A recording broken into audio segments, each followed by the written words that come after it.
Sejam bem-vindos e hoje nós vamos bater um papo. Estou aqui com o Paulo Cristiano.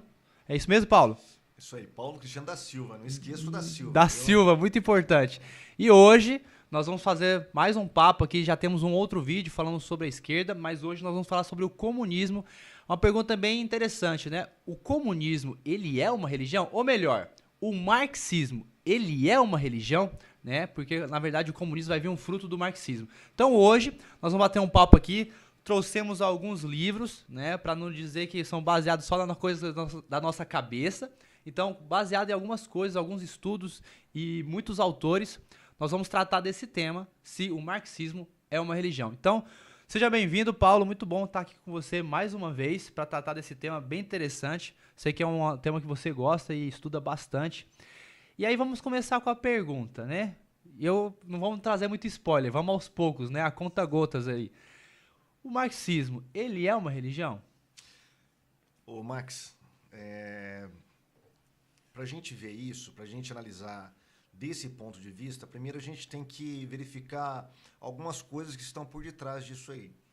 Acho que a pergunta melhor para a gente entender isso seria, o marxismo, ele é uma cosmovisão? O Olavo de Carvalho, ele falava que o marxismo é uma cultura, né? Perfeito. Eu acho que o marxismo ele é mais do que uma cultura. Não é só uma cultura, ele é uma cosmovisão. Ele é uma visão de mundo. Porque Marx, ele pretendeu que seu sistema fosse um sistema econômico, né? Um sistema social e econômico.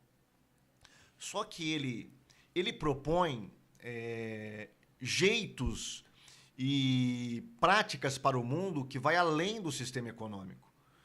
Então, por exemplo, o marxismo ele tem uma metanarrativa. O que é uma metanarrativa? Uma metanarrativa é uma narrativa abrangente de tudo, de todas as coisas. Como o homem deve se comportar, como o homem deve ser, o que ele deve crer. Ora, um mero sistema econômico não lida com essas coisas. Então, a gente não pode acreditar que o marxismo é o que eles pregam, que é um sistema econômico que contrapõe o capitalismo. O capitalismo, sim, é um sistema econômico. Ele não fala o que você deve crer, se você deve crer em Deus ou não. O marxismo, sim. Aí nós temos vários tipos de marxistas, né, hoje em dia. E é interessante isso, por quê?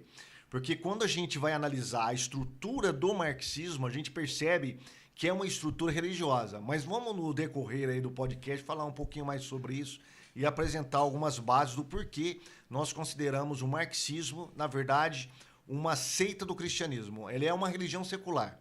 Perfeito. Vamos tratar bastante sobre esse tema, né? Pegando então, só pra gente, né, pontuar, conceituar aquilo para todo mundo ficar aqui ambientado, né? Então, Karl Marx, né, ele vai trazer, ele junto com Friedrich Engels, né, o Engels, ele vai trazer o Manifesto Comunista. E dali em diante, também junto com o Capital, esses dois livros vão fundamentar o marxismo. Então, o marxismo se chama marxismo porque vem de Marx, de Karl Marx, né, só pra gente se ambientar aqui. E esse marxismo, como você está bem colocando pra gente, ô Paulo, ele gera toda uma estrutura, né, de cosmovisão. E aí também, então, pra gente se ambientar aqui. Cosmovisão é como nós enxergamos a vida e o mundo e interpretamos as coisas. É uma maneira de entender como as coisas funcionam e está relacionado com as nossas crenças, né, com o que nós acreditamos, com as nossas decisões, por que a gente toma aquelas certas decisões. E é interessante o que você falou, Paulo, porque é o seguinte, estudando bastante sobre vários temas e estudando dentro da filosofia, existem só duas áreas que nos dão cosmovisão. Só existem duas áreas. E aí por isso que o que você falou está bem certo. É a filosofia e a religião. Porque elas tratam do mesmo problema. Apesar de ter metodologias e ter nomenclaturas diferentes, elas tratam da mesma realidade. Elas tratam de perguntas, né, da alma. Então, a filosofia vai nos dar uma cosmovisão. E aí, então, por isso que ela pode se tornar, como você falou ali na sua frase ali, religião secular, né? E só para a gente também conceituar, vou jogar essa pro Paulo agora, não vou responder não. Paulo, o que seria então secular, né? Pra gente, então, o que seria uma religião secular? Vamos fazer aqui alguns contrastes, né? Nós temos as religiões tradicionais, que têm rituais, que têm crenças, que têm divindade, que têm, dentro desses rituais, hinos, enfim. Você sabe, você olha para a Igreja Católica, olha para as igrejas protestantes, olha para o hinduísmo, para o budismo, né? Nós temos as grandes religiões. A religião secular, ela tem uma estrutura religiosa, ela tem suas crenças, ela tem sua ideologia e ela orienta como o homem deve crer, se portar, da onde que o homem veio, para onde que o homem vai e o que ele é aqui nessa face da Terra. Aqui na face da Terra, tá? Então, por exemplo, quando a gente fala em secular, a gente está falando de algo que quase que sai do sagrado, mas isso é uma inverdade. A palavra secular, que diz respeito ao século, a coisa deste mundo, na verdade, toda a estrutura, eu acredito nisso, porque eu sou religioso, sou um evangélico, cursei teologia, né? Então, eu acredito que o mundo inteiro ele é criado dentro de um molde divino. Um molde divino. E mesmo que o homem queira sair desse molde, ele não consegue sair desse molde divino. Toda a estrutura, mesmo negando a própria divindade, mesmo negando a crença em Deus, quando o homem vai construir algo no lugar disso, ele constrói com a estrutura que Deus dá para este mundo. E quando eu falo deste mundo, estou falando exatamente do mundo material, mas sim do mundo das ideias também, da moralidade, da ética. Então, ele vai construir dentro de uma estrutura que já está pronta desde o começo do mundo, desde que mundo é mundo. Então, só que eles banem o divino, banem a nomenclatura, só que colocam outra nomenclatura, mas que serve como divino. E o marxismo faz exatamente isso. Então, por exemplo, nós temos algumas religiões seculares. Por exemplo, o cientificismo. O cientificismo é uma religião secular. Inclusive o Tom Cruise, né? Ele é cientificista. Não. Não é ele? Não, ele é da cientologia. Cientologia. É uma seita. Mas também diferente. que é. Mas é uma seita religiosa. Né? Já não é uma religião secular. Agora, o cientificismo, sim. Por quê? O cientificismo, ele prega que o princípio epistemológico do homem se baseia unicamente na ciência. Naquilo que pode ser provado, pode ser tocado, pode ser repetido. Então, a ciência, em última instância, se torna Deus. Então, ele fala de onde que o homem veio, para o que o homem está fazendo aqui, para onde que o homem vai. E quais são as verdades e as realidades últimas da vida, que é simplesmente a ciência, o mundo material, e o que passar disso não existe mais nada. Uhum. Tá? Então, essa cosmovisão, ela molda o modo de vida das pessoas, o modo de crença das pessoas. Então, isso é uma religião secular. Agora, falando em religião secular, eu estou me lembrando aqui, quando eu estava na faculdade, eu fui fazer curso de ciências sociais. E você... Teve essa coragem? Tive essa coragem. E sabe quem que foi o meu incentivador? A minha referência para isso? Fernando Henrique Cardoso. Olha lá. Eu olhava o Fernando Henrique e na época eu não entendia essa parte ideológica? Não, o jogo das tesouras lá, né? Teatro das tesouras. O Teatro das Tesouras. Eu não entendia isso. Então eu achava que PSDB era um tipo de uma direita meio caviar, assim e tal, mas era direita. Então, eu via no Fernando Henrique uma pessoa inteligente, uma pessoa culta, uma pessoa que sabia falar, que intelectual, bem, intelectual. Ou ele salvou o Brasil com o Plano Real. E eu falei assim, puxa vida, eu quero fazer o curso que esse cara é formado. E eu lembrava que o pessoal falava que ele era sociólogo. E a porta de entrada para quem quer ser sociólogo é ciências sociais, é o curso de ciências sociais. Certo. E aí eu procurei e, por uma coincidência, uma faculdade aqui na nossa cidade abriu o curso de ciências sociais. E eu me inscrevi. Eu me inscrevi no curso. Muito bem. Sem saber quem eram os professores, qual era a ideologia do curso, enfim.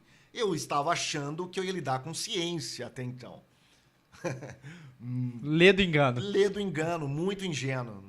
Na faculdade você tem tudo, menos ciência. Isso é verdade. Você tem ideologia para dar e vender, né? Menos ciência.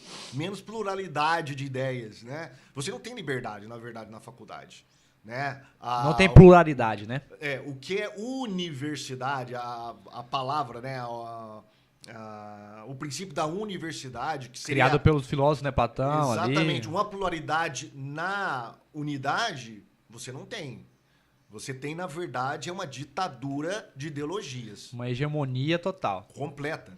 E aí fui eu, de peito aberto, né? Acreditando que eu estaria ali aprendendo algo científico e tal. Na primeira semana, um dos alunos da minha sala falou assim, você é religioso? Eu falei assim, sou evangélico. Ele falou assim, ó, que é o seguinte, esse curso que você vai fazer é um curso que você vai abandonar a religião. Eu falei assim, rapaz? E eu fiquei pensando comigo, mas a gente não está lidando com ciência, o que ciência tem a ver com abandonar a religião? Então eu comecei a me tocar ali, eu falei assim, peraí um pouquinho. Tem uma coisa errada aí. Acendeu a luz vermelha de alerta. E aí, com o passar do tempo, eu fui percebendo, né? A minha sala, a maioria eram marxistas, a maioria era marxista, todos os professores, eu acho que, não todos, mas assim... 90%? 99% eram marxistas. O reitor era marxista. Os livros que nós trabalhávamos eram todos de autores de esquerda. O que o pessoal fala que essa ideologia, essa doutrinação nas escolas, nas faculdades, que você não pode ler. Você não vê um Mises, você não vê um Roger Scruton, você não vê... A gente só conseguiu ler Max Weber e Durkheim porque faz parte do curso de ciências sociais, de sociologia. Mas ainda Durkheim não é muito fora dali, né? Mas é bem menos, bem menos. Então você tinha um semestre com Durkheim, outro com Weber e o último com Marx. Né? Os considerados pais da sociologia. E eu não sei por que Marx está ali, né? Mas enfim. Marx está em tudo. Considerado. Só dá um adendo aqui, não esquece o que você está falando, não. Mas assim... É interessante como a abordagem marxista ela entrou em tudo. E eu vou falar em tudo mesmo. Por isso que a gente fala que é uma cosmovisão. Exatamente. Porque assim, no direito, eu tenho, no direito penal, a questão da teoria crítica do marxismo lá dentro. Então, no direito, entrou.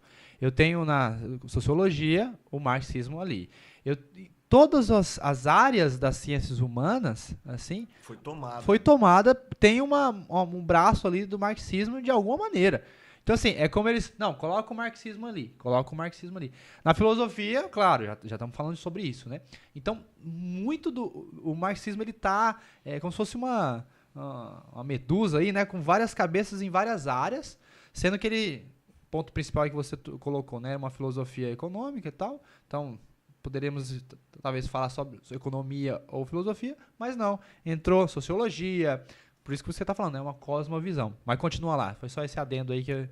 Onde a gente vai, a gente encontra Marx. Eu tive 4 anos de guerras, na verdade, ali ideológicas. Para você ter uma ideia, a gente fazia seminários para guerrear contra o outro. Nossa. Tipo assim, no primeiro semestre a professora passava um seminário lá. Aí os marxistas sempre davam aquelas alfinetadas. No meu próximo seminário da minha turma, dava aquela retalhada dos marxistas. E por aí vai, foram 4 anos de luta, de batalha, de guerra. Cara, os caras são muito radicais. Eu lembro que tinha um deles lá, que era o líder da sala, e ele não trabalhava. Ele levava livros para a faculdade, colocava a banquinha dele, livros de marxistas lá, radicais, né? De marxistas radicais, MST. Para você ter uma ideia, nós tivemos semanas acadêmicas onde foi convidado o MST. Cara, aí você para e pensa, né? Isso. O que o MST tem a ver com uma semana acadêmica de sociologia, né? Então, você mas fala na assim, mente desses caras tem tudo. Claro. Tem tudo. E aí, cara, um desses caras aí, que era ateu, era marxista e tal, e controlava o resto da sala. Ele tinha até um jornal. O cara era militante mesmo dessa área do marxismo. Ativista total. Ativista total. E como ele não gostava de trabalhar, ou não conseguia serviço, sei lá, ou não queria trabalhar, ele não conseguiu pagar a faculdade certo. Deu um pé na bunda do companheiro. E aí ele foi para a Unesp, que a Unesp é de graça. Okay. E lá ele começou a envolver com seminários marxistas, montou várias conferências, como é que fala? Diretórios? Tinha diretório também, mas me fugiu o nome aqui. Mas enfim, ele levou toda a ideologia marxista, que já tinha, mas ele levou mais ainda, sistematizou lá. Então o cara era muito radical. Eu lembro uma vez que ele falou assim para um dos alunos, ou para o professor, não me lembro agora, que ele queria levar Marx para todos os países. Ele queria evangelizar Marx. Sim, com o Capital debaixo do braço e fazer que todo mundo conhecesse o marxismo. O missionário de Marx. Assim, exatamente, foi o que me veio na mente. Esse cara é um missionário. Isso é um sistema religioso, cara. É um sistema religioso. E o mais interessante, ele tinha uma Nossa Senhora tatuada na perna, cara.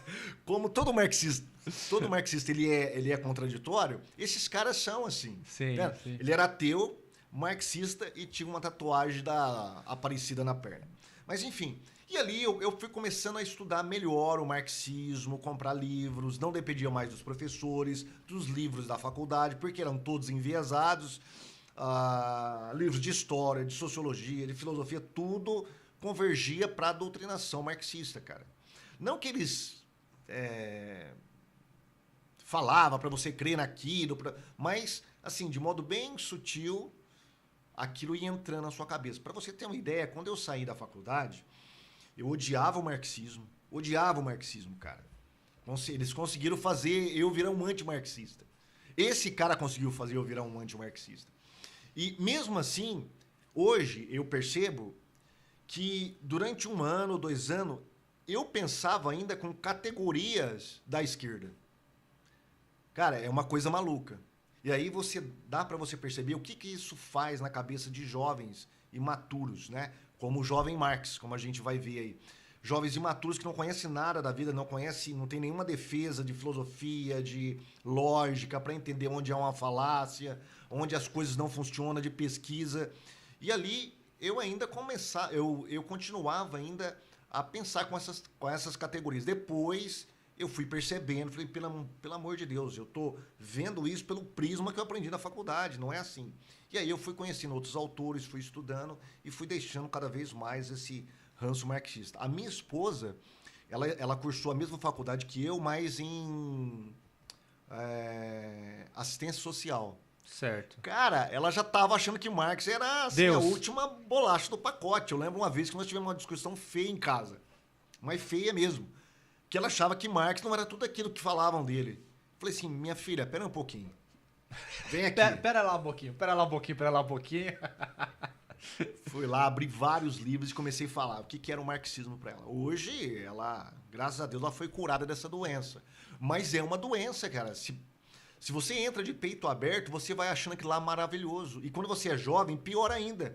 Porque a juventude tem toda essa ideologia de rebeldia, tal, de transformar o mundo, de querer mudar o mundo, né? Como dizem aí, né? O jovem que quer mudar o mundo, mas não sabe arrumar a cama de manhã. Perfeito. Deixa pra mãe arrumar. Né? Sim. É um militante de WhatsApp, mas é sustentado pelo pai. Esse é o tipo marxista, cara. É bem contraditório, né? A gente está no tema, então, para você que está chegando agora, aqui no nosso podcast, falamos sobre se o marxismo ele é uma religião. E tem algumas coisas que a gente já de pronto, Paulo, a gente consegue perceber que o negócio é uma religião mesmo. E aqui agora já começando a trazer algumas informações. Para quem não sabe, né, o líder revolucionário de implementação ou de colocar a teoria marxista na prática foi Lenin, né, lá através dos bolcheviques lá na Rússia. 1917. Né? Em 1917, a Revolução Russa lá. Mataram os czar, enfim, colocaram bomba lá no carro dele e tal, e matou toda a família. A Revolução já começa com um assassino na família, né? Morre a família inteira, criança, todo mundo. Esse é o marxismo, né? Implantado. E hoje, se você for lá na Praça Vermelha de Moscou, Lenin tá lá embalsamado. No mausoléu em frente lá ao Kremlin lá. Com a tocha a vela, né, vela eterna, embalsamado. Então, assim, por quê? Por qual razão? A prática que se tinha de se embalsamar era no Egito, né? Que ali era realmente os faraós eram deuses, né? Então, o Lenin, ele é cultuado como realmente um deus. E assim você vê qual motivo seria, se não, de tornar uma figura humana e uma divindade para embalsamar. Né? É o desejo, Marx, de imortalidade. De imortalidade, com certeza. E aí não só isso, Stalin foi por muito tempo, né, até antes do Nikita fazer o discurso lá, onde entrega o Stalin todos os seus crimes, em 1968, até 68, o Stalin também estava embalsamado junto com Lenin lá no mausoléu. E aí depois ele foi retirado e foi enterrado. Mao Tse-tung, na China, que fez a revolução cultural marxista na China em 1900 e agora vai fugir, 67, 68, enfim. Ele também está em 69, né? Ele também está embalsamado na China até hoje, né? Como uma grande pessoa e aí, por que não, uma grande divindade. Então, essas coisas, Paulo, já deixa a gente com a pulga atrás da orelha, né? Mas o ponto que a gente pode pegar aqui, agora a gente voltar um pouco mais, às vezes nós temos a ingenuidade de que as coisas elas não são consequências de outras coisas. Então, o que eu quero dizer com isso, né? Por que se criar uma filosofia ou uma base filosófica que seja contrária ao cristianismo? Como é que isso se dá? Porque às vezes a gente, não, é só uma visão científica. Será que é isso mesmo?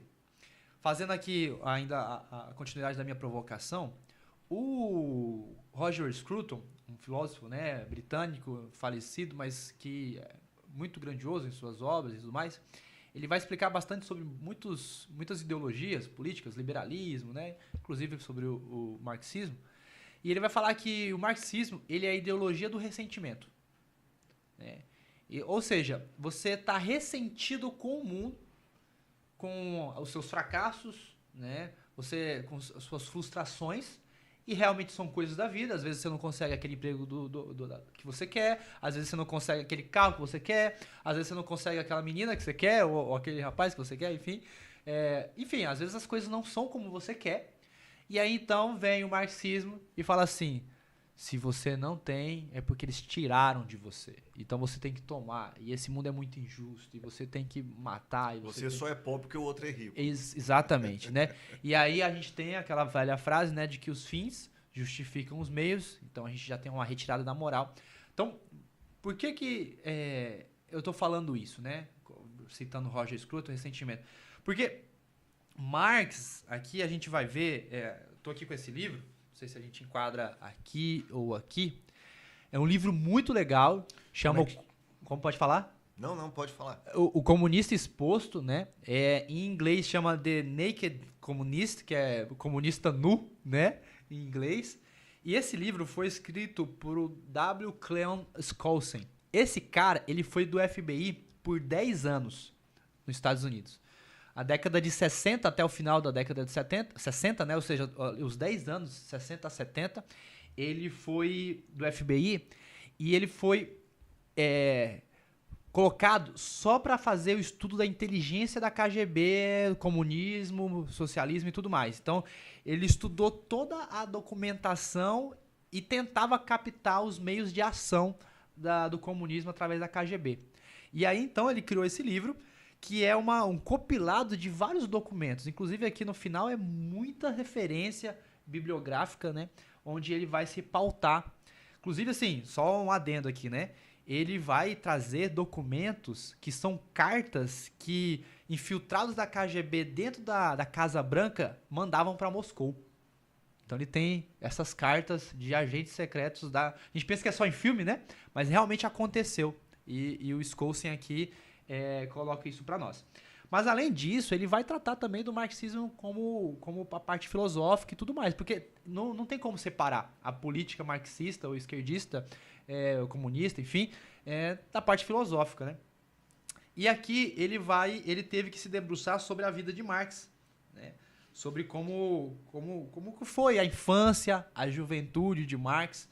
Então, bem no começo do livro, aqui pela página 50, né, em sequência, ele vai falar que Marx ele vai entrar na faculdade de Direito aos 17 anos, né? Só dando um contexto anterior, a família dele era judia, né, lá da Alemanha de Triev, E depois o pai dele rompe com o judaísmo ali por algum motivo e frequenta então uma igreja evangélica presbiteriana. E aí Marx já tem um rompimento de uma tradição religiosa para outra, né? Que isso possivelmente para um jovem, uma criança jovem ali, já deve dar algum problema, né? E aí nesse rompimento ele continua ali frequentando, mas na faculdade de Direito ele já se encanta com a filosofia, né? E nessa faculdade ele consegue encontrar ali o que na época era a filosofia de Hegel.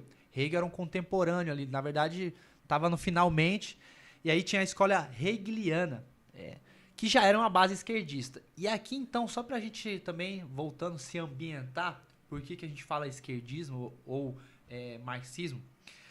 Dentro da filosofia, nós vamos ter a filosofia materialista, né?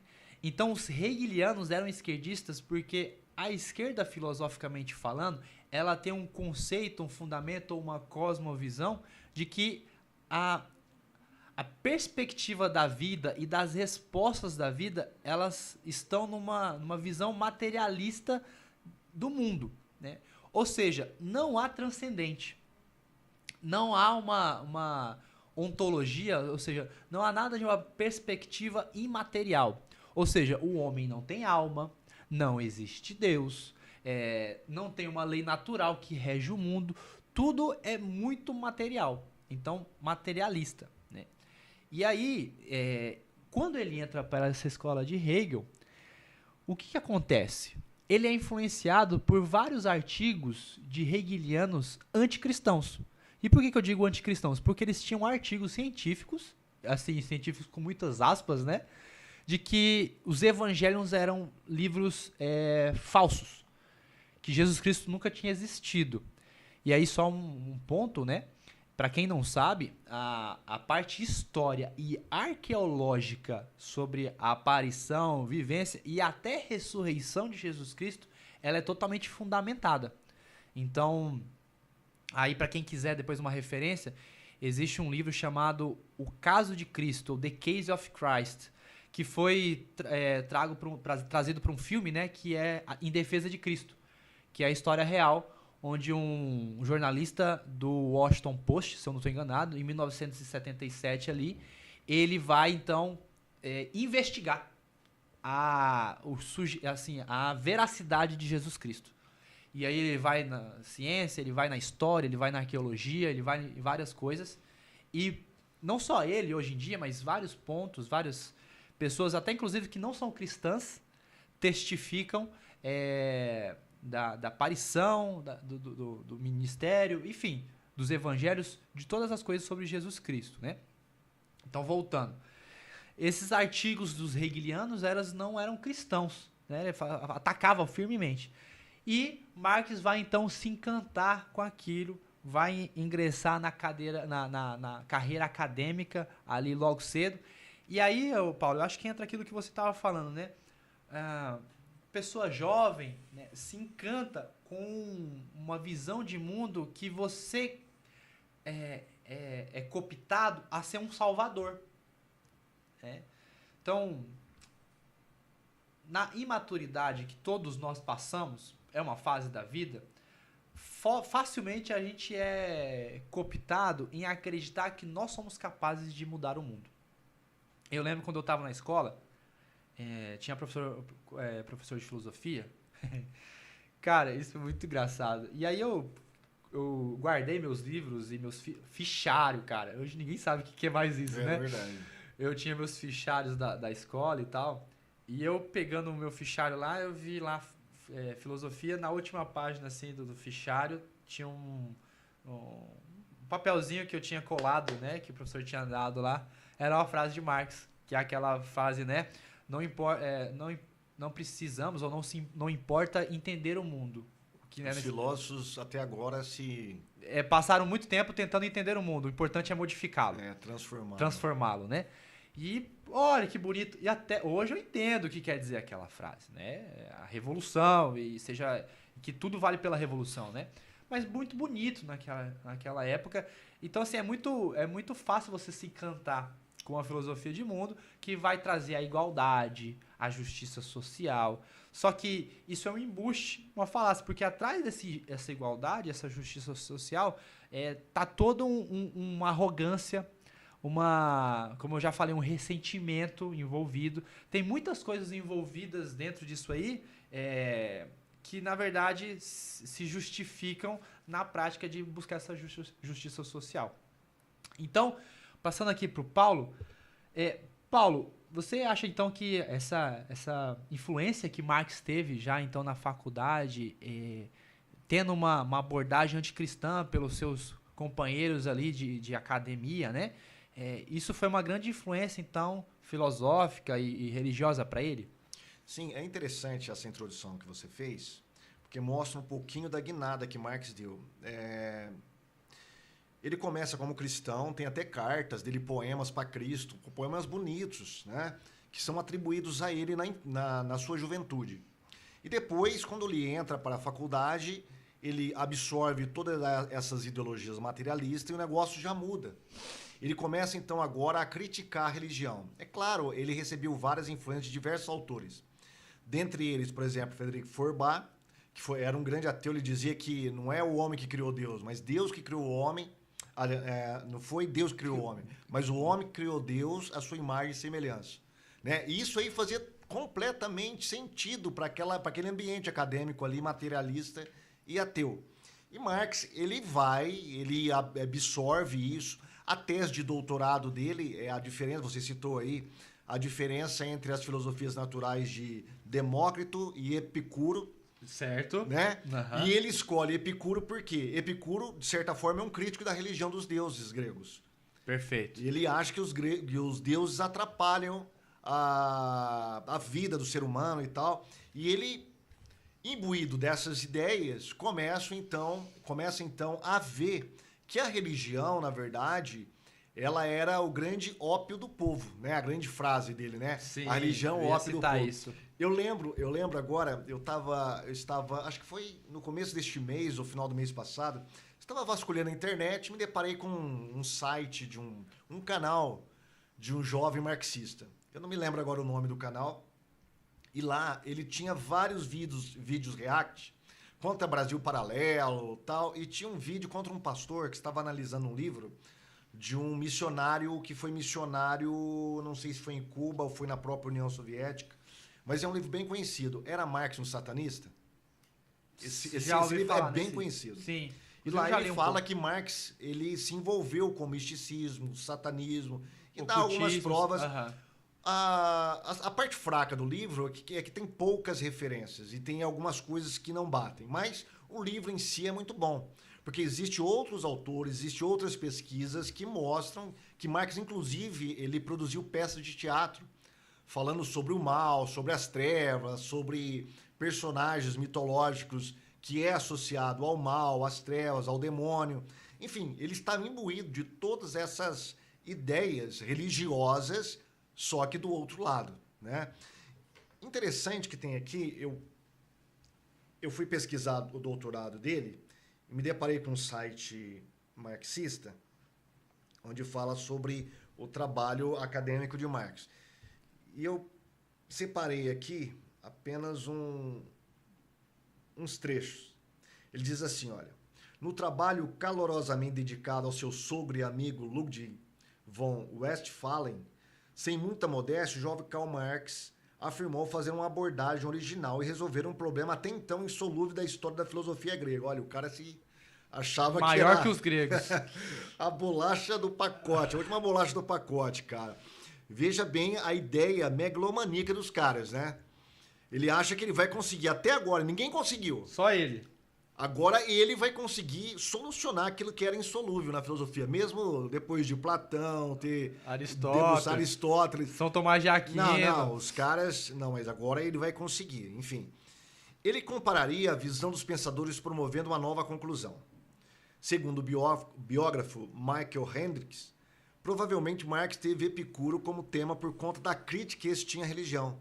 Não chegava a contestar a existência dos deuses gregos, mas entendia como vivendo um mundo próprio, com desinteresse pelos humanos. Considerava também que a veneração e o sacrifício aos deuses eram superstições nocivas. A vertente religiosa de Marx se expressou também com sua inclusão no texto de versos de Ésquilo, como aquele em que Prometeu diz, numa palavra, odeio todos os deuses. Seu amigo Brunibauer tentou demovê-lo da ideia dessas inclusões, para que não houvesse confrontos políticos desnecessários dentro da universidade. Marx faria no apêndice da obra, intitulado A Relação entre o Ser Humano e Deus, uma coletânea de textos de vários autores que aponta que a ideia da divindade incute terror na humanidade e ataca a razão. Veja bem, por que eu estou citando isso aqui também? Porque esse rapaz desse canal marxista, o que ele vai fazer? Ele vai pegar o vídeo desse pastor, onde ele está analisando esse livro, está fazendo uma crítica sobre esse livro, para falar que, na verdade, Marx, quando ele falou que a religião era o ópio do povo, ele não estava atacando a religião, ele estava defendendo a religião. Porque quem estava atacando a religião... A dissonância cognitiva é alta aí, né? É alta, por isso que eu falo que é uma religião, cara. Olha a narrativa do cara. Marx, na verdade, estava defendendo a religião contra o ataque dos intelectuais, porque os intelectuais que falavam que a religião tinha que ser detonada, tinha que ser eliminada. E Marx falava assim, não, gente, a religião ela serve como um entorpecimento, mas é bom, você não pode fazer isso agora. É como se Marx tivesse assim, um apologista religioso, cara, defendendo a religião. Eu comecei a analisar aquele vídeo e falei assim, meu Deus do céu. O cara tem que ser muito desonesto intelectual, ou o cara tem que ter realmente... É o que me veio à mente na hora. Ou é muito ignorante, cara. Muito, assim, a dissonância total. Só pra quem não sabe, né, dissonância cognitiva, só pra gente conceituar, ambientar o pessoal, né, é a infeliz capacidade de a pessoa acreditar em duas ideias totalmente antagônicas e acreditar que aquelas duas ideias são verdadeiras. Então, acreditar que Marx estava defendendo a religião, ao mesmo tempo que ele diz que a religião é o ópio do povo, é totalmente contraditório, né? Então é uma dissonância aí. Apesar de que é todo contraditório, ela está acreditando que é verdade. Que Marx estava criticando, mas ao mesmo tempo ele estava falando bem. Mas para o marxista isso faz completamente... É lógico, porque eles trabalham com a dialética. Sim. Né? Então, tanto a lado tese quanto a antítese faz sentido, cara. Então, para eles, por isso que você vê marxista condenando o roubo e, ao mesmo tempo, defendendo o bandido. Sim. Cara, você olha para isso e fala assim... A lógica do assalto. A lógica do assalto no referência aí. Quem pegou, pegou.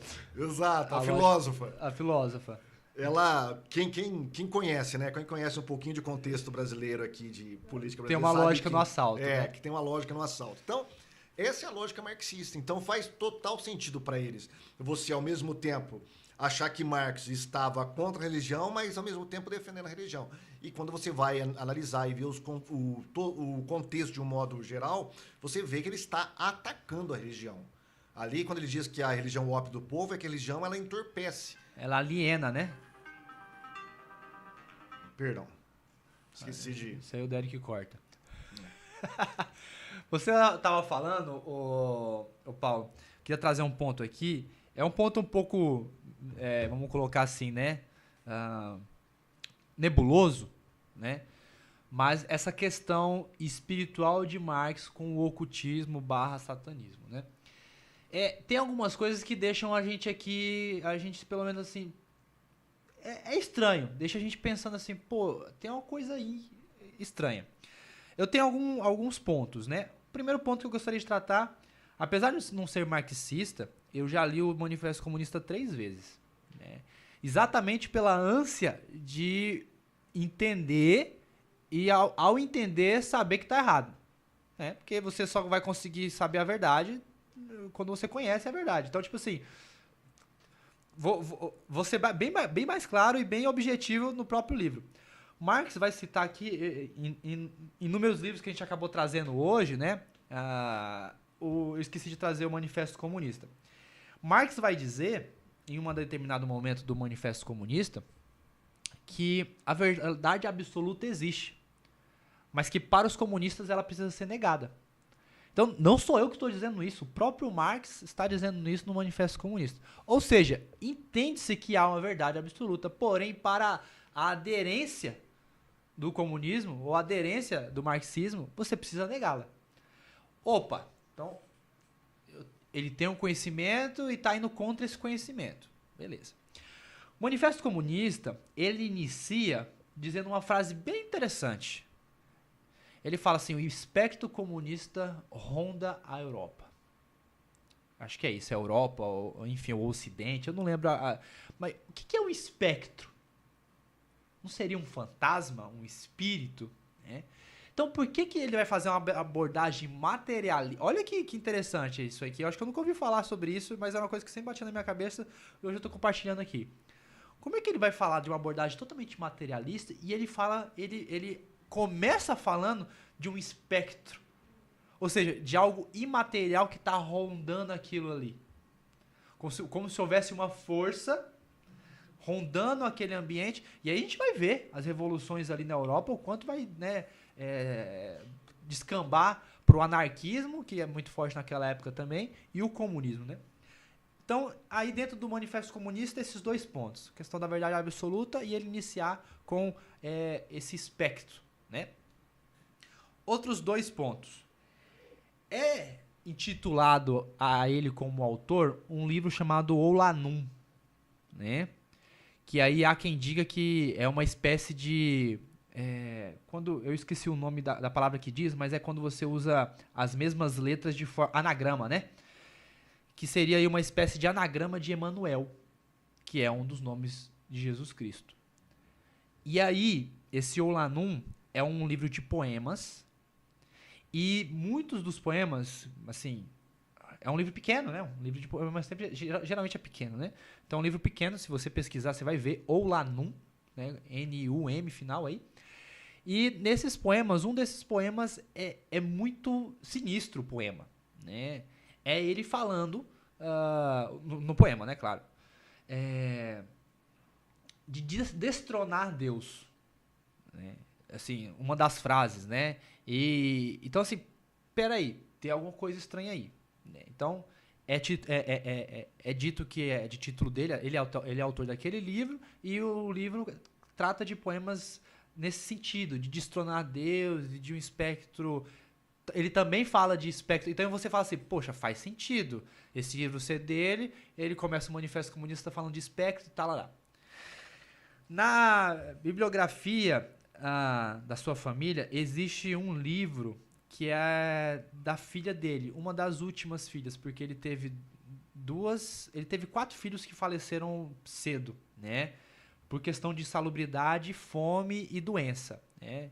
Para quem não sabe, Marx foi um péssimo pai, um péssimo patriarca, um péssimo... Não trabalhava, então a família tinha condições assim precaríssimas, né? Mas a culpa é sempre do patrão, sabe por quê? Os marxistas eles falam o seguinte, Marx não é que ele não gostava de trabalhar, ele procurava trabalhar, mas ele era perseguido. Aonde ele colocava a mão, por exemplo, o jornal ia para frente. Onde ele punha a mão, o negócio, pum, aí as pessoas ficavam com inveja dele. E perseguia por causa das ideias, não deixava ele trabalhar. Entendi. Então ele tinha, coitado, que vivia às custas do pai do Engels.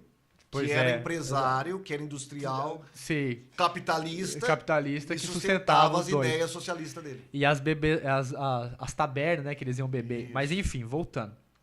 E num desses livros das filhas dele, eu confesso aqui que agora realmente estava me faltando o nome, porque são nomes alemães, a gente é um pouco difícil de lembrar. Mas ela vai contar, esse livro não tem traduzido em português mesmo, só em inglês, né? E claro, a versão original em alemão. Ela vai contar que o pai dela contava uma história de ninar para ela antes de dormir. E nessa história, outra história macabra, meio sinistra, ele contava de um velho, de um senhor, assim, em resumo, né? Que estava em busca de encontrar algo e ele encontra uma figura... eu não sei qual a palavra que ele usa, não sei se é diabo, satã ou outra coisa, né? Mas que ele encontra esse inimigo, então ele faz pacto com esse... Então é uma história bem sombria. E ela, inclusive, no livro, ela cita. Na época eu, assim, não me entendia, mas veja como macabra essa história. Então, tem esse registro da filha dele que conta uma experiência de infância de que ele contava uma história meio sinistra de um homem. E ela acredita, e aí é palavras dela, né? Acredita que era a história dele. Então, assim, tem algo realmente... É lógico, é um pouco assim, né? O pessoal às vezes... Não, acho que não. Principalmente se você tem uma tendência marxista, você vai falar não. Mas só a questão de Marx começar com... Existe um espectro comunista vagando na Europa... Já é de se suspeitar que não tem uma coisa só materialista envolvida aí. Mas tem umas coisas estranhas. Aquele filósofo canadense, o Jordan Peterson, né? Psiquiatra, psicólogo e filósofo. Jordan Peterson. Ele tem um canal que, se você tiver... Não sei para onde eu olho aqui, mas enfim. Se você tiver acessando a internet, coloca lá, Jordan Peterson, canal no YouTube. Ele tem um podcast. Sim. Assim, tipo de... Não é bem um podcast, mas ele entrevista grandes figuras aí, grandes nomes e tal. E tem uns cortes muito interessantes, quando ele entrevista um especialista nessa parte de estudar Marx enquanto um religioso. Interessante. E ele fala umas coisas que tem... Ele fala que tem inúmeras, dezenas e dezenas de cartas onde mostra essa relação entre Marx e o misticismo, entre Marx e o ocultismo. Tá? Inclusive, ele fala uma parte dessa entrevista que um dos filhos dele se reportava a Marx como o meu diabo favorito, uma coisa assim. Uma coisa macabra, são coisas macabras. Ele vai citando muito mais coisas, e tudo documentado com cartas. Né? Então, existia realmente essa relação. Né? Por quê? Aonde o marxismo finca o pé, a primeira coisa que ele faz é perseguir a religião, seja qual ela for. Então, o marxismo, eu tenho para mim, Max, que ele não é ateu, ele é antiteísta. Ele é antiteísta, ele não é ateu. Ele sabe que existe um Deus, só que ele não aceita esse Deus. Ele quer colocar o quê? O marxismo como esse novo Deus. Certo, como uma religião. E toda a estrutura marxista é de uma religião. Você tem o Messias... Você tem um paraíso na Terra, que seria o comunismo, né? Passando por suas diversas fases, a fase de socialismo até entrar na fase de comunismo. Interessante que na faculdade, quando chegou na época do semestre de estudar marxismo, não marxismo, mas Marx, aí eles fizeram toda aquela explanada boa, né? O socialismo... até ir para o marxismo, aí você tem que tolerar o Estado ainda, a propriedade privada, e depois você acaba com a propriedade privada e você entra no comunismo, que vai ser o céu aqui na Terra. Todos serão felizes para sempre. Que coisa linda. Aí eu falei pro professor assim, professor, me explica uma coisa. Beleza, tudo bem, eu entendi. A gente tem o socialismo, vai acabar com a propriedade privada, vai acabar as desigualdades... Né? Ninguém vai ter mais opressão, tudo vai ser um comunismo, todo mundo vai ter aquilo que merece, beleza, tranquilo, entendi. Essa é a última fase da história humana, seria o comunismo, tá? E o ser humano? Não vai ter ninguém que vai ir contra depois esse sistema, essa engrenagem, esse último fio aí, não vai ter ninguém. Porque, pelo que eu tô vendo... Quando o homem chegar no comunismo, ele vai ser totalmente transformado. O coração dele, ele não vai ser mais egoísta, ele não vai ter mais raiva de ninguém, ele não vai se vingar mais. Então o comunismo vai dar conta de transformar o ser humano. Como que vai ser o comunismo para frente? Como é que vai ser essas questões? Tudo bem, nós vamos repartir, mas e quem não quiser mais repartir? Aí Marx não explicou essa parte. Vai pra vala? Será? Foi isso que ele falou. Marx parou por aí, ele não explica como que será. Assim, porque aí é fácil você fazer uma história, uma narrativa de conto de fada que vai ser, que no final vai ser feliz para sempre. Mas aí você não conta como que vai funcionar isso aí. Por que eu tenho que crer no comunismo sem saber o que vai ser lá na frente? É interessante esse ponto que você colocou aí. Milor Fernandes, né, escritor brasileiro, ele vai falar que o ideólogo, né, é aquele cara que, de vez de fazer como é que eu posso dizer? Fazer modificações na roupa, ele vai fazer no manequim, né? Ou seja, na pessoa. Então, pega-se uma ideia de mundo e a goela abaixo a gente implanta e o que sair de errado a gente corta, né? Então, é como se, por exemplo, né? Vamos vestir essa camisa em você, Paulo. Ah, essa camisa tá curta, então vamos cortar teus braços para caber certinho. Tá entendendo?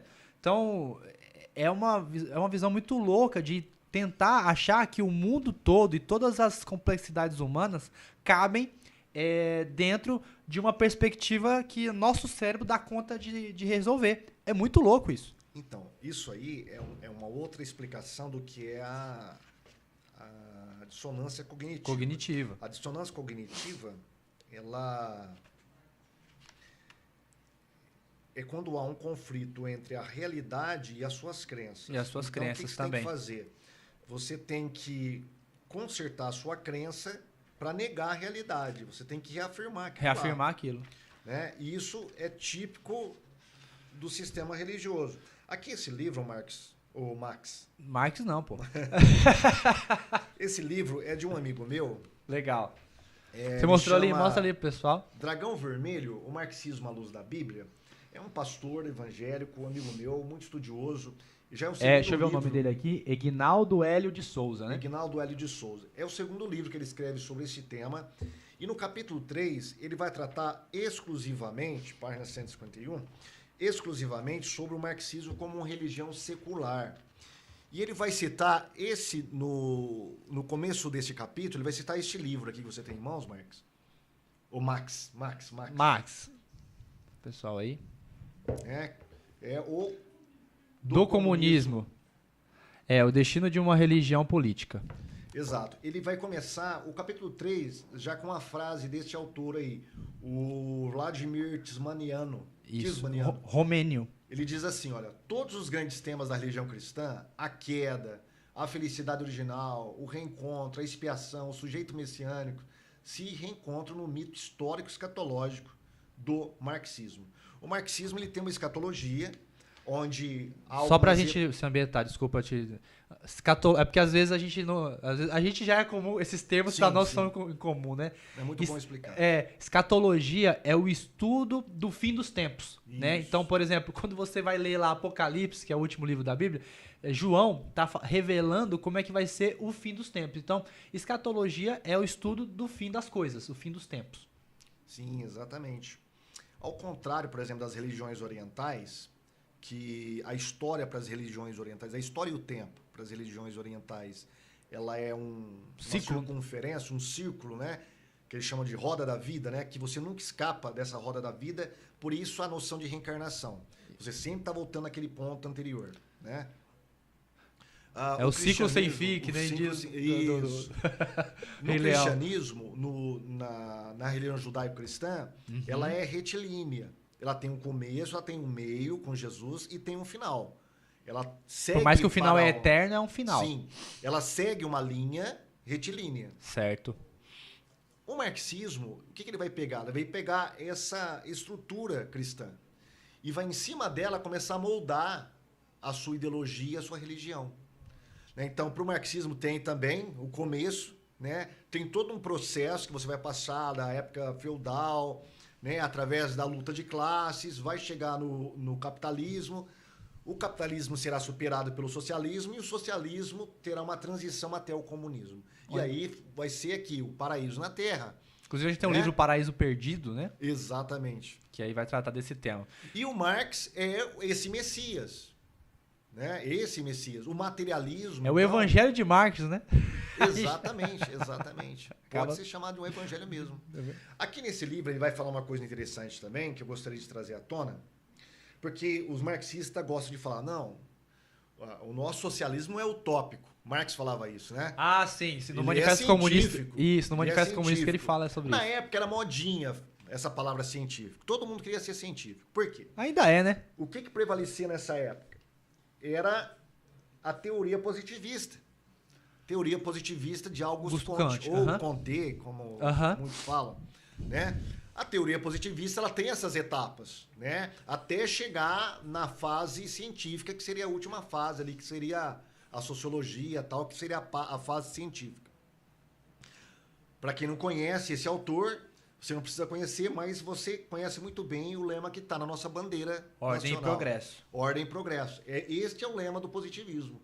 É a ordem que levará ao progresso. Ela é progressista, né? E essa ideologia que dominava tudo. Você pode ver, Darwin foi influenciado por isso, Allan Kardec foi influenciado por isso. O que Allan Kardec faz? Ele pega uma teoria oriental do hinduísmo e coloca uma roupagem ocidental. E pega a teoria positivista e coloca em cima dela. Fundamenta. Tanto é que o espiritismo ele se arroga como não uma religião, mas uma filosofia científica, o espiritismo kardecista. Então, nessa época, tinha toda essas ideias de querer ser... Porque era legal falar que era científico, que era positivista. E Marx também, ele é positivista. O marxismo é positivista. Sim. Né? Daí, essa ideia de que o marxismo dele agora seria o marxismo científico. Não mais utópico. O marxismo é um socialismo científico e não mais utópico. E aí, ele vai falar uma coisa interessante nesse livro aqui. Ele vai dizer o seguinte: é mais coerente comparar o marxismo com o cristianismo do que comparar o marxismo com a economia de mercado. Marx e Engels atribuíram um caráter inquestionável às suas afirmações. Em sua mente, eles não formularam teorias passíveis de averiguação e refutação. Por que eu estou citando isso aqui? Porque já que o marxismo ele é uma teoria científica, como eles gostam de falar, ela deveria ter o caráter de ser falseável. Karl Popper, ele diz bem claro, né? Toda teoria que admite-se científica, ela tem que ser falseável. O que é isso? Ela tem que ter um ponto de refutação. Ela não pode ser irrefutável. Então, ela tem que ser passível de refutação. Senão não é teoria científica. Senão não é ciência isso aí. Né? É qualquer outra coisa, é religião, qualquer outra coisa, mas não é ciência. Agora, o marxismo, ele não é falseável, cara. Ele não é refutável. Porque todas as vezes que você refuta eles, o que eles fazem? Isso aí o não marxismo verdadeiro não foi imposto ainda. Deturparam Marx. Deturparam Marx. Ah, mas isso não é marxismo, mas isso... Aí os caras começam a inventar várias teorias para tentar amenizar toda essa falha que existe dentro do marxismo. Por exemplo, no Manifesto Comunista, Marx fala que a primeira revolução socialista ia acontecer onde? Num país capitalista, porque é isso que manda a teoria. Num país capitalista, né, o proletariado iria tomar consciência de classe, iria fazer a revolução, tomar o poder. Perfeito. Aonde que aconteceu a primeira revolução socialista? Num país agrário, cara. Não industrial, não era capitalista. E não pelo proletariado, mas pelos intelectuais. Exatamente. Ou seja, você tem um falso profeta com uma falsa profecia. Então, até nisso você vê as mazelas do marxismo. Então, ele não é uma ciência. Ele é uma religião. Ele não é falseável. Ele é uma falsa ciência. Se é uma ciência, ele é uma falsa ciência. Porque todas as vezes que você vai mostrar que o marxismo falhou, eles inventam outra coisa para tentar provar que o marxismo não falhou de fato. A escola de Frankfurt. Exatamente. É esse expediente que eles usam. Eles viram que o marxismo não dava certo, aquela teoria original de Marx. Mais revolucionária, né? Mais revolucionária. Olha, Marx fez errado. Talvez não seja isso. Seja através da cultura. Aí os caras viajaram na maionese e a gente tem todas essas teorias que a gente conhece como cultura woke hoje, né? De feminismo. Que são as pautas identitárias, Identitárias, né? Exato. Progressistas. Tá? Aí vem depois o italiano lá, o Gramsci, né? Aí lascou assim, com tudo. Juntou a escola de Frankfurt com o Gramsci, aí... Então, mas essas ramificações do marxismo já prova que ele não é uma ciência, cara. Sim, não é uma ele é uma filosofia que, por isso que o Olavo vai falar que é uma cultura, porque ela vai adaptando, ambientando, reinventando, assim, ela vai se transformando totalmente camaleônica, né? Para ali aderir cada vez mais às almas e mentes das pessoas. No ponto que nós estamos tratando hoje, Paulo, eu queria trazer um negócio que me chamou muita atenção. Pessoal que estiver aí, no YouTube existe eu não sei se era um canal ou era um programa chamado Fluxo, que era um entrevistador, acho que provavelmente autônomo, assim, né, independente, que estava entrevistando os candidatos a presidente em 2014. E ele entrevista todos os candidatos a presidente de 2014, eu acho que com exceção da Dilma, na época. E numa dessas entrevistas, acho que eu até já falei isso aqui, né, mas aí depois você pode dar uma pesquisada. Numa dessas entrevistas, ele entrevista o Eduardo Jorge, que foi candidato à presidência em 2014 pelo Partido Verde. Eduardo Jorge, para quem não sabe, foi do PT. É o que tinha o Cavanhaquezinho, Mas antes de ser do PT, ele ajudou a fundação do PT, ele foi do PCB. E aí, na entrevista, eu não lembro ali os minutos certinho, mas são entrevistas curtas, 20, 40 minutos no máximo. E na entrevista ele fala, né? Bem, eu conheci o marxismo através da Faculdade Federal de Pernambuco. E aí a gente vê a questão... Veja, eu tava pensando aqui enquanto eu tava falando, né? Cara, isso aí de esquerdismo na faculdade não é uma coisa só no Brasil e não é uma coisa só dos anos 60. Veja, Marx, quando entrou na faculdade, já encontrou isso em 1800, né? 1830 e pouco lá. E aí, ele vai falar o seguinte: eu entrei pela porta da Faculdade Federal Pernambucana, eu entrei numa porta, na outra eu entrei no diretório do PCB, que na época era o Partido Comunista Brasileiro. E aí depois se mudou para PCdoB, que é hoje, né? E aí eu entrei na porta e... por uma porta, depois na outra eu entrei então de diretório. E ali, aí ó, a palavra dele, eu me converti ao comunismo, porque eu era católico. Ele fala desse jeito. Então, podem pesquisar aí, Eduardo Jorge, Fluxo, vocês vão encontrar essa entrevista.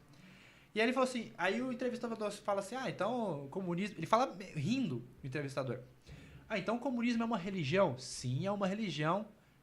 Tem um Messias, tem seus apóstolos e tem tudo mais. Então, assim, ele confessa ali sim. que é uma religião. E aí, por muito tempo, eu fui dessa religião. Só que hoje eu não sou mais. E aí o entrevistador até ri, assim. Fica claramente que o entrevistador acha que ele tá brincando. O entrevistador fala assim, o comunismo como religião, isso aqui, ele já muda de assunto, né?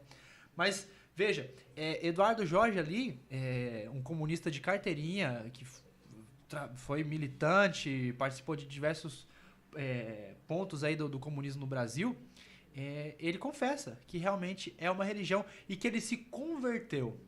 Olavo de Carvalho fala que ele passou 10 anos para se desvencilhar da visão de mundo comunista. Ele falou que aquilo ali é uma praga. É uma praga mesmo, como eu acabei de falar, uma doença. Ele falou que foi assim... Eu tenho um colega, né, Luiz Vilar, ele é de Alagoas. E ele participou uma vez de um congresso que a gente fez lá em Ribeirão Preto, né? Simpósio, chamava, Simpósio Nacional de Conservadorismo. E ele foi lá e ele contou a história de vida dele, né? Que ele era ateu, portanto comunista e tudo mais. E ele fala que quando ele começou a encontrar outras obras e meio que encontrar o cristianismo, ele teve uma crise de identidade. Ou seja, teve uma crise na alma dele, onde ele viu que as crenças dele estavam ali erradas. O que eu quero dizer com isso? Que veja como uma abordagem filosófica toma toda a nossa pessoa, a psique, o coração, mente, né, espírito. Você fica ali tomado daquela doutrina, daquele dogma. E ele teve uma crise, assim, tipo, eu passei todo esse tempo, assim, alienado, né, absorvido pela essa filosofia. Então, assim, são muitas as experiências que a gente vê das pessoas que eles falam de conversão. E como que a gente não pode dizer que foi uma frase que você disse aqui, né? É comum. A gente está vendo, por exemplo, na Nicarágua lá, né? O presidente, ele é comunista. E o que ele está fazendo? Perseguindo as religiões, não a religião. Na China, você não pode ter religião. Na Coreia do Norte, você não pode ter religião. O cristianismo é banido. Então, como... Na China, até existe a religião, mas ela é controlada pelo governo. E ela As outras igrejas estão no subterrâneo. Sim. São perseguidas. Na verdade, a verdadeira religião é perseguida, mas o fantoche lá, que é controlado pelo governo, tá lá, para quem quiser ver. É só pra... a gente usa a frase em inglês ver, não. Sim. É pra bobo ver. Porque quem vai na China vê a igreja e fala assim, olha, o comunismo é bom, aqui ninguém ataca a religião, mas é uma igreja fantoche. Sim, tanto é que mandou tirar todas as cruzes, né? Onde tem cruz, tem que ser retirado. Tem um site, quem quiser depois dar uma procuradinha, chama Ranking de Liberdade Religiosa, né? E ali ele vai... Portas abertas. Eu não sei se é esse que você está falando, Aham. mas tem uma Espécie de uma ONG, né? Isso, chama Portas Abertas. Ela trabalha com missionários em países perseguidos. E eles, todos os anos, eles colocam os rankings de países mais perseguidos que perseguem cristãos. Isso. E aí é os dois países, né? São os países com regimes comunistas socialistas, né? E os muçulmanos. Mas o primeiro é a Coreia do Norte. Primeiro é a Coreia do Norte. Então, esses dois tipos de regimes, né? Porque também o muçulmano é um regime teocrático, Sim. portanto, político também. E também é uma visão igualzinho ao marxismo. Uma visão totalitária, Sim. igualzinho de mundo. A bocanha tudo, né? Comportamento, pensamento, enfim, totalitária. Então, esses dois tipos. Então, por que perseguir algo se aquele algo, ele... A demonstração da perseguição claramente demonstra que aquilo é contraditório ou contra aquilo que você está seguindo. O que eu quero dizer? Eu preciso perseguir o cristianismo porque o cristianismo é a única arma que vai me combater.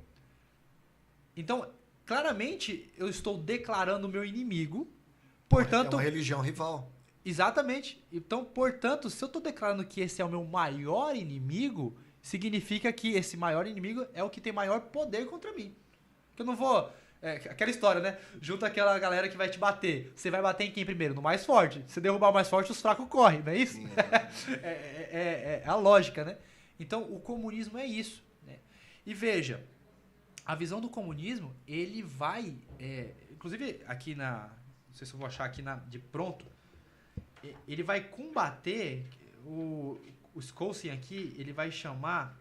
Deixa eu ver se eu acho... Aqui, o comunismo como uma abordagem negativa à solução de problemas. Então, a questão da dissonância cognitiva, né? O comunismo, se você prestar atenção... E aqui eu estou falando comunismo, mas eu também estou falando de socialismo, marxismo, estou falando da visão filosófica, né? Isso, inclusive, no Manifesto Comunista vai ser falado, né? Declaramos a abolição da família, por exemplo. O comunismo, e você vai perceber isso na prática política hoje, a gente está falando de tudo isso agora, falando da história e tudo mais, mas tudo que a gente está falando aqui a gente pode perceber hoje, né? Então, por exemplo, falácias básicas do comunismo talvez devesse comentário resumido mais significativo de todas as suas falácias, sobre a doutrina comunista de que é possível eliminar problemas com a eliminação da instituição da qual elas emanam. Então você pode ver que toda solução comunista, socialista, esquerdista de um problema é a eliminação daquele problema. Então, por exemplo, vou citar um exemplo claro.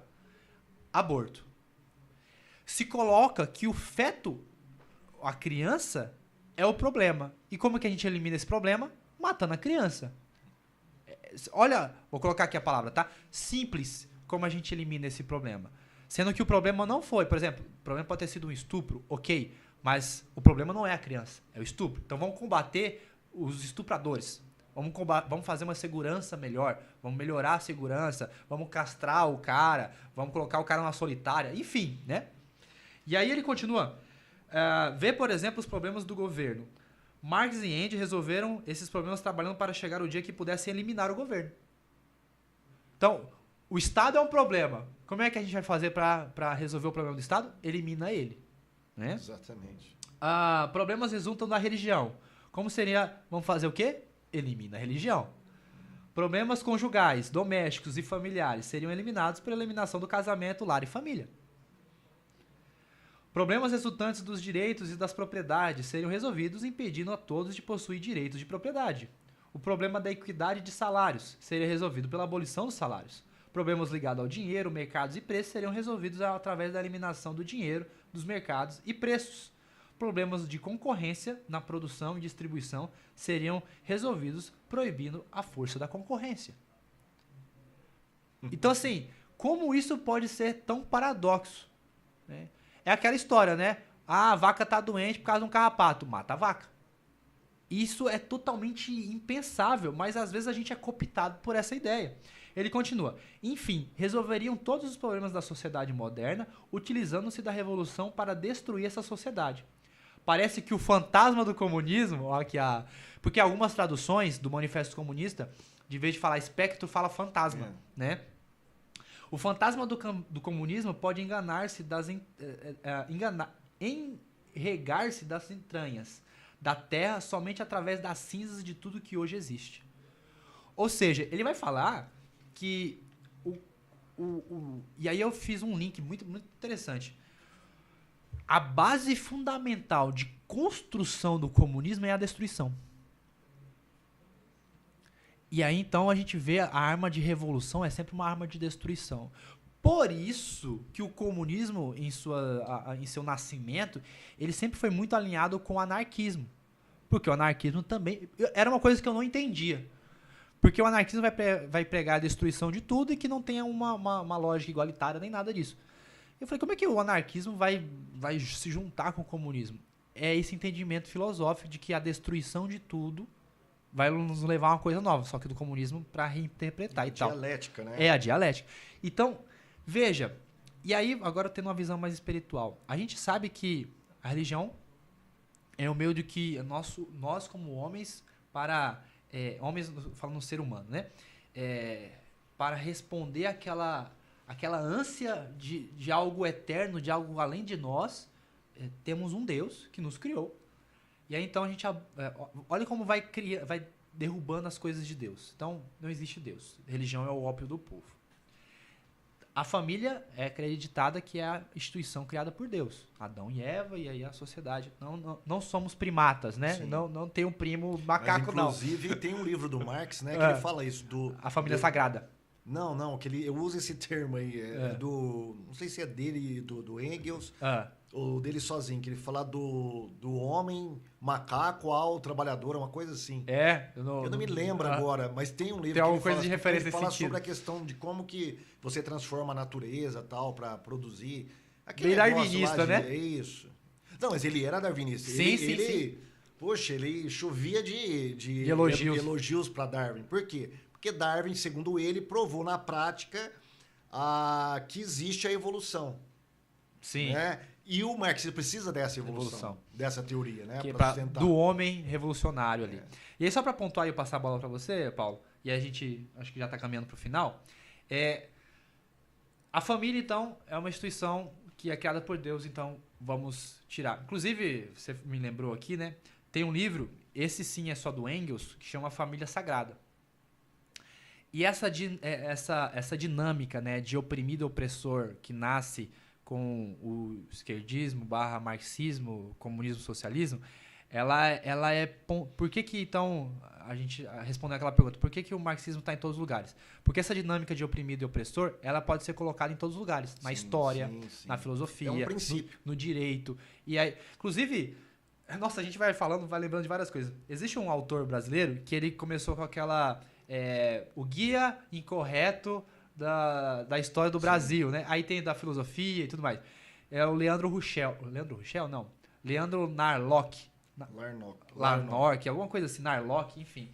E ele faz... No começo do livro, ele cria uma introdução de como poderia você fazer uma abordagem de uma história de um povo, de uma nação, de qualquer coisa. Ou seja, como você começaria um livro de história com uma abordagem de oprimido e opressor. Então ele deixa os moldes. Aí, aqui você colocaria a data. Aqui você colocaria que povo. Então, assim, a estrutura fica igualzinha. Você fala assim, poxa, realmente, né? E essa aplicação do oprimido e opressor, ela pode ser colocada em todos os lugares. Então, no Família Sagrada, que era o livro do Engels, ele vai colocar que a família é o primeiro ente, a primeira coisa que estabelece ali o oprimido e opressor, que é o homem e a mulher. O homem e a mulher para com os filhos, né? Então, todo um sistema que ele vai condenar... Desculpa eu te interromper, mas dá para entender as consequências dessas ideias hoje na nossa sociedade. Claro. Dos jovens, dos filhos, do marido contra a mulher contra marido. Sim. E aí, só em resumo, ele vai condenar... o marxismo, ele trata de condenar tudo aquilo que é lei natural. Então, por isso que ele vai se ambientando numa questão cultural, progressista. Então, vamos condenar a questão de que só existe homem e só existe mulher, e que só existe esse casamento, e que só existe esse tipo de família, e que só existe justiça, e que existe o belo, e que existe o justo, e que existe o verdadeiro. Então ele vai condenando tudo aquilo que é natural, né? É como se fosse um antagonismo à lei natural das coisas, né? Como falamos, a verdade absoluta nós não podemos acreditar. Então, fica muito claro em seus ataques, em sua dinâmica de aplicação, a quem eles querem derrubar, a quem eles querem atacar. E aí, por uma frase de Nietzsche, a gente pode ver, né? Nietzsche falava assim, que você só vence aquilo realmente que você substitui. Então, substituir o cristianismo, precisamos de uma religião. E agora, eu juro que eu vou fazer a última referência aqui.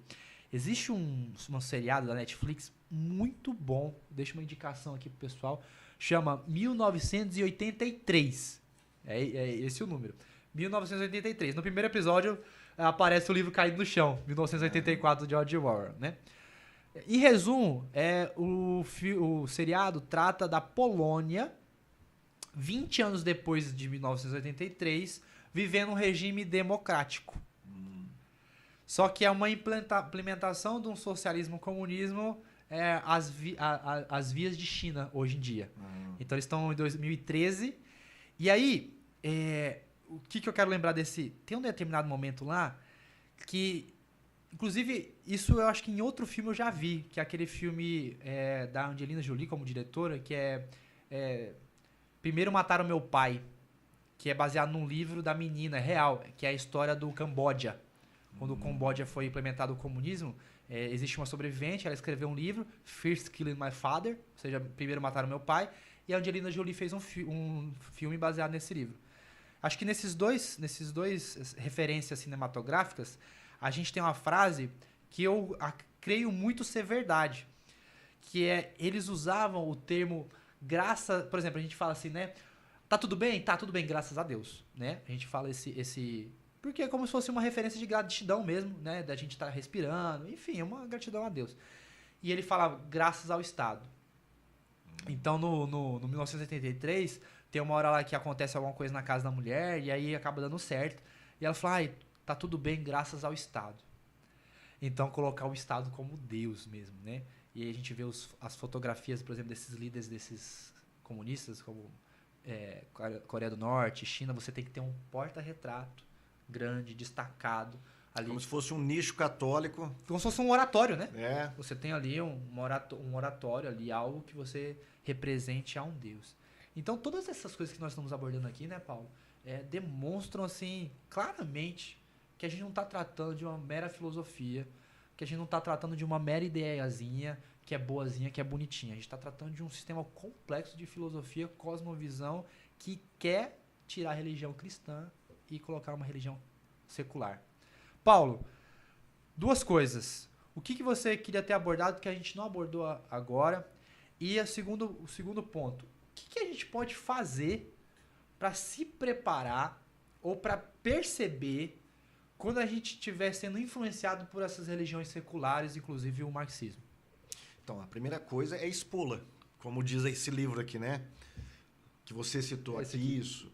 O comunista exposto. É expor. Expor ele nu mesmo. Olha, ele tem essa roupagem aqui que quer passar por isso, mas na verdade ele é isso. Tá? É lobo em pele de ovelha. E a gente precisa fazer um trabalho junto aos jovens, porque os jovens que vão ser o futuro, né, da nossa nação, que vão estar na liderança, e a esquerda sabe lidar muito bem com isso. Né? Ela sabe lidar muito bem. Desde a década de 60, nas barbas do regime militar, a esquerda tomou as universidades, tomou as artes, né, a música, enfim. Hoje a gente está colhendo esses frutos podres que o comunismo investiu lá atrás. E eles têm uma coisa que a minha professora de história, a minha professora de sociologia falava, paciência histórica. Uhum. Eles têm paciência histórica. Eles sabem esperar. E muitas vezes a gente não sabe esperar. A gente é afoito. Imediatista. Né? A gente da direita. Uhum. Né? E quer já acontecer. E às vezes as coisas vão ser paulatino. Né? Vão acontecer lá na frente. Mas a gente tem que começar a investir. Eu acho que a gente já avançou bastante. Hoje tem diversos cursos, seminários, livros que a gente não tinha 20, 30 anos atrás. Perfeito. Né? Nós temos já estamos fazendo alguma coisa, mas ainda é pouco diante do problema que nós temos. Né? O Brasil hoje é um país socialista. É um país socialista, infelizmente. Né? As ideias, mesmo o cidadão comum, ele pensa com categorias socialistas. Certo. Né? Mesmo ele, em algumas partes, ele sendo conservador, ele ainda pensa com categorias socialistas. Porque, como você disse, é uma cultura, né? O Lava falou, é uma cultura. E realmente essa cultura ela vai permeando todas as esferas da vida social da pessoa. Então, eu acho que a primeira coisa que nós devemos fazer é, nas escolas, ensinar os jovens, né? Quando der, um professor que não queira doutrinar, mas colocar pelo menos, né? Olha, gente, isso aqui é o socialismo romântico, que é pregoado. Esse aqui é o socialismo real, tá? Vocês escolhem, tá? Isso aqui é capitalismo, isso aqui é comunismo. E expor, deixar as pessoas terem a liberdade, não doutriná-las, mas terem a liberdade de poder escolher. E elas vão escolher. Na igreja, da mesma maneira, em casa, os nossos filhos, começar por casa, pelos nossos filhos, né? Explicar qual que é a falácia lógica que eles empregam, né? Quais são os atrativos e como que isso é furado na prática. Eu acho que é por aí. Eu acho que o ensino, a conscientização, deve ser o princípio de tudo para a gente, pelo menos, sanar um pouquinho essa doença, como eu falei, que permeia toda a camada da nossa sociedade, né? De todas as esferas sociais, desde os pobres até os ricos. Porque você tem rico que é uma incoerência, assim, tamanha, né? O empresário votar no Lula. É triste. O cara, ele vai taxar, ele é contra o empresariado, ele é contra a classe social, a classe média. Agricultura, né? O agro. Tudo. Como que você vai votar no seu próprio inimigo? Você está dando a faca para o cara te esfaquear. Mas tem isso. Aí você vê a que ponto nós chegamos de ingenuidade e de ignorância dos nossos empresários, nossos intelectuais, jornalistas, enfim. Eu vejo, Paulo, que o brasileiro, ele perdeu, a grande maioria, né? Ele perdeu a capacidade, e isso, assim, por inúmeras razões, né? E às vezes eu até acredito que não próprias, assim, não de culpa própria, mas de perceber o valor do voto dele, por exemplo, né? Às vezes ele vota meio... por exemplo, a gente está nas eleições municipais aqui em São José do Rio Preto, enfim, no Brasil inteiro, né? E o que vale o seu voto? Às vezes vale uma camisa, um churrasco, vale uma troca de favores, às vezes uma ajuda que alguém te deu, aquele cara me ajudou uma vez, então eu vou votar nele. Mas, poxa, será que essa atitude dele compensa os 4 anos que ele vai estar lá? Então, ele vai ter envergadura moral e ética para negar as coisas, para fiscalizar direito. Então, assim, o voto hoje, o valor dele é muito pouco. Foi dado, né? Muito pouco valor. Eu entendo por muitos outros fatores. Voltando, então, aqui na questão do você colocou expor. Então, aqui como mensagem final, Paulo, quero te agradecer muito. Nós aqui do Noroeste, né? Aqui no nosso Cidadão Médio, que é o nosso programa de hoje.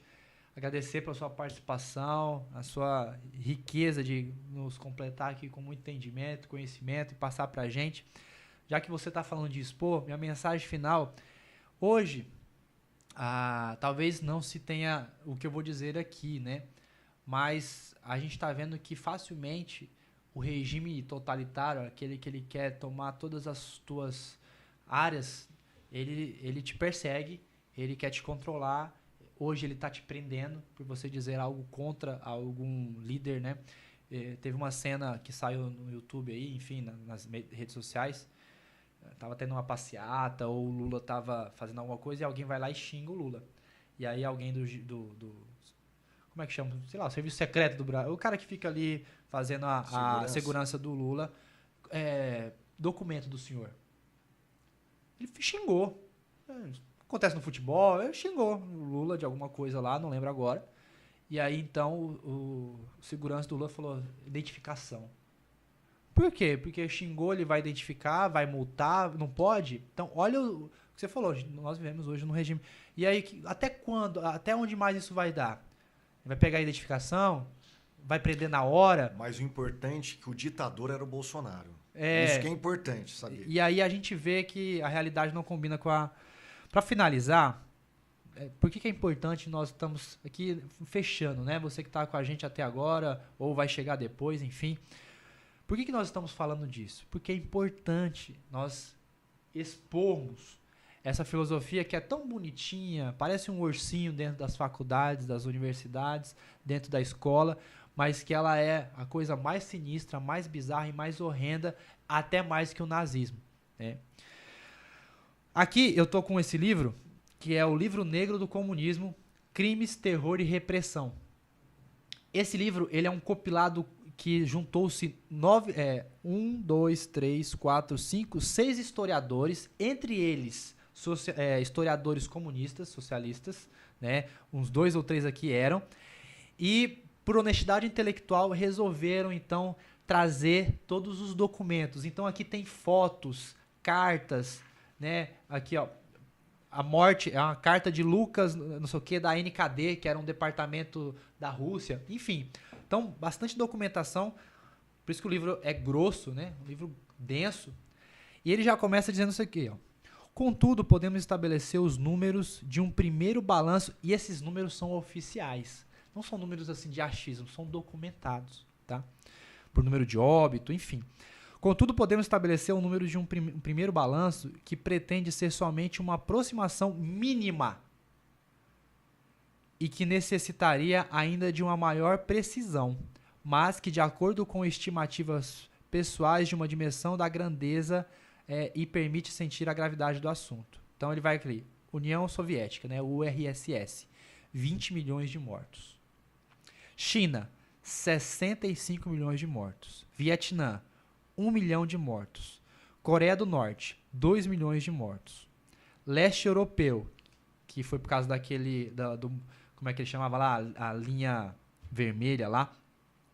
Leste europeu, 1 milhão de mortos. América Latina, que seria Cuba e outras coisas, 150 mil mortos.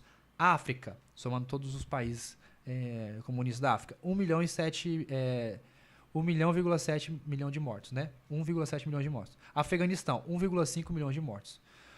Movimento Comunista Internacional e partidos comunistas fora do poder, 10 milhões de mortos. Então, assim, onde o comunismo foi imposto, foi colocado em prática, houve perseguição dos seus contrários e mortes. Houve fuzilamento, houve perseguição.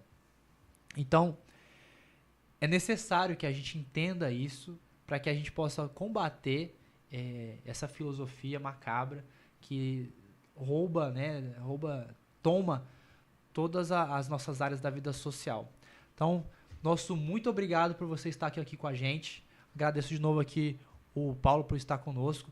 Nos acompanhe, curta esse vídeo, comente, compartilhe, veja os nossos outros vídeos aqui no canal, porque nosso interesse, nosso desejo é poder compartilhar com vocês todas essas coisas que na mídia grande a gente não consegue ver, né? Na extrema mídia a gente não tem acesso, tá bom? Nosso muito obrigado e até mais. Fique com a gente, nosso querido cidadão médio.